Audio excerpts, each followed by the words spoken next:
Sebelum saya masuk ke pembahasan lebih lanjut, izinkanlah saya memperkenalkan diri terlebih dahulu.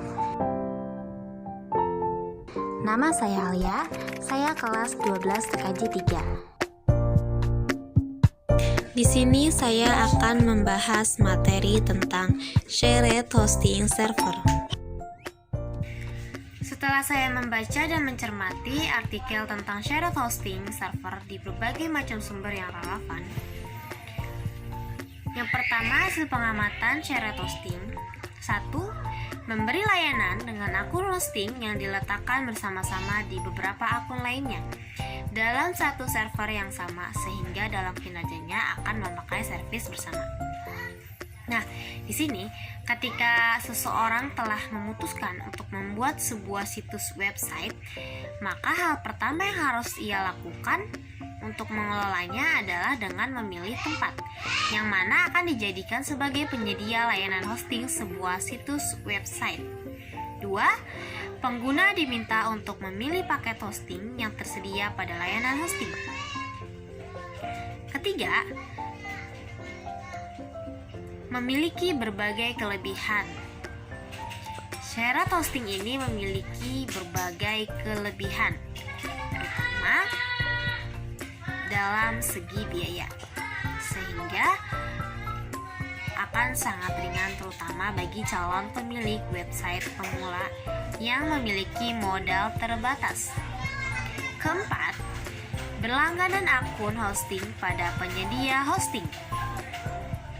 Biasanya mendapatkan nama domain, sejumlah ruang disk yang bisa diisi dengan file-file alamat atau akun email, sehingga kita dapat membuat website dan berinteraksi dengan pengunjung website.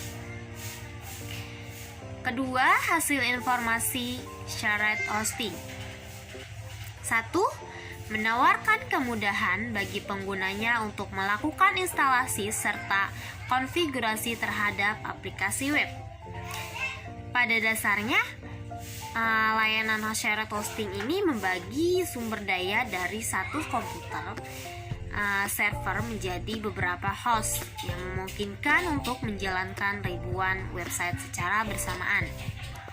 Kedua, web server harus mengakses setiap file di webnya untuk melayani dan menjalankan skripnya bersama dengan hak akses web server. Ketiga, mengamankan konfigurasi website menggunakan server config yang memanfaatkan JWT. Nah, JWT ini adalah singkatan dari JSON Web Token, yaitu sebuah JSON atau Jones Object yang digunakan untuk aktivitas transfer informasi antar platform. Jadi, konfigurasi ini konfigurasi website yang sebelumnya berisi informasi tentang koneksi ke dalam basis data menjadi hanya sebuah token yang digunakan untuk mengakses konfigurasi koneksi basis data sehingga keamanannya meningkat. Yang ketiga, hasil analisis shared hosting. Yang pertama, 1. Pengertian web hosting. Hosting ini memiliki beberapa definisi, tapi secara sederhana, hosting adalah layanan untuk menyimpan data, gambar, hingga file yang ada pada suatu website. Sedangkan shared hosting adalah jenis paket hosting tradisional yang membagi satu server untuk beberapa user berbeda, sesuai dengan kebutuhan server. Kelebihan dari layanan ini adalah harganya yang terjangkau dan sangat cocok untuk menjalankan website sederhana atau situs blog. Ada juga shared hosting merupakan jenis layanan hosting yang sifatnya paling basic, di mana sebuah akun hosting diletakkan bersama dengan beberapa akun hosting layanan dalam satu cloud server yang sama.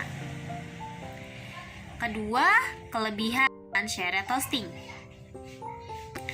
Hosting yang satu ini memiliki beberapa kelebihan, diantaranya 1. Harga lebih murah. Nah, ini cocok banget. Salah satu kelebihan utama dalam menggunakan layanan shared hosting adalah biaya yang rendah, sehingga bisa dijangkau oleh banyak orang. 2. Maintenance lebih mudah. Jadi, seperti yang sudah dijelaskan di atas, ketika kita mengelola website dan server dikelola oleh penyedia jasa web hosting, kita nggak perlu repot lagi mengelola masalah server. Kita hanya perlu duduk tenang dan mengelola website agar semakin bagus dan berkembang tanpa khawatir masalah server. 3. Mudah digunakan. 4. Cocok untuk blog dan website bisnis. Nah, selain itu, layanan ini juga sangat pas di anggaran yang biasanya masih berskala kecil, namun ingin mulai mengelola website bisnis. Kelima, akses ke kontrol panel. Jadi melalui kontrol panel, pengguna dapat melakukan berbagai macam pengembangan, desain, pengelolaan konten terhadap laman websitenya tanpa harus memiliki pengetahuan atau skill khusus. Lalu kekurangan shared hosting ini apa? Nah, yang pertama ada kontrol server terbatas. 2. Keamanan kurang terjamin. Pemakaian server yang dilakukan secara bersama-sama menyebabkan keamanan dan stabilitas akan suatu akun website kurang terjamin. 3. Berpotensi crash. Di sini crash bisa terjadi sewaktu-waktu disebabkan karena jenis layanan shared hosting ini ada banyak pengguna di dalam satu server. Maksudnya ada banyak website atau aplikasi lain yang berjalan di server yang sama. 4. Pemakaian aplikasi lain yang terbatas. Tentu, kita nggak bisa menjalankan software atau aplikasi yang lain dalam waktu bersamaan, kecuali hanya aplikasi yang sudah ditawarkan oleh provider hosting tersebut. Hal tersebut tentunya menyulitkan untuk pengguna, khususnya yang masih pemula. Sekian yang dapat saya sampaikan, kurang lebihnya mohon maaf. Sekian dan terima kasih. Wassalamualaikum warahmatullahi wabarakatuh.